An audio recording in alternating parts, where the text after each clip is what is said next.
Hello, everyone. My name is Andrew Kenneth Fretwell, and I'm running a series of online trainings all about emotional alchemy.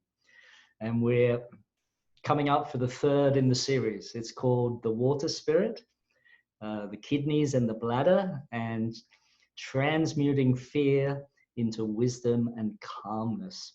So our kidneys are really the storehouse of our ancestral lineage.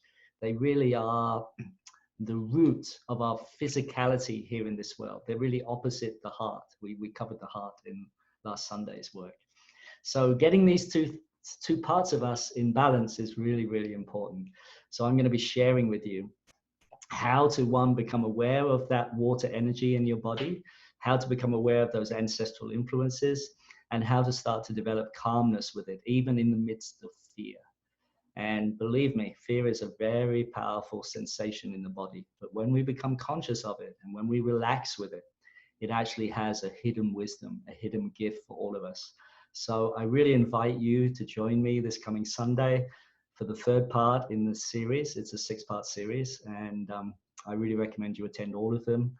But maybe you're just interested in this. So you're very welcome. I hope to see all of you very soon. Thank you very much.